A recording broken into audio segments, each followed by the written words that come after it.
মালিক ইবনে আনাস রাদিয়াল্লাহু তাআলা আনহু قال قال رسول الله صلى الله عليه وسلم হযরত মালিক ইবনে আনাস রাদিয়াল্লাহু তাআলা আনহু থেকে বর্ণিত, তিনি বলেন আল্লাহর রাসূল সাল্লাল্লাহু আলাইহি ওয়াসাল্লাম বলেছেন, তারাকতু ফীকুম আমরাইন, আমি তোমাদের মাঝে দুটি নির্দেশিকা রেখে গেলাম।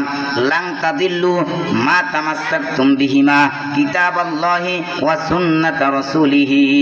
লাং তাদিল্লু মা তামাসসাকতুম বিহিমা, যতক্ষণ পর্যন্ত তোমরা এই দুটি নির্দেশিকাকে শক্ত করে আঁকড়ে ধরবে ততক্ষণ পর্যন্ত তোমরা কখনো বিভ্রান্ত হবে না। আর তা হলো কিতাবাল্লাহ ওয়া সুন্নাত রাসূলিহি। এক নম্বর হলো আল্লাহর কিতাব কোরআন, দুই নম্বর হলো তার রাসূলের সুন্নাত হাদিস। যে ব্যক্তি কোরআন এবং হাদিসকে শক্ত করে আঁকড়ে ধরবে সে কখনো বিভ্রান্ত হবে না, সে কখনো গুমরাহী হবে না।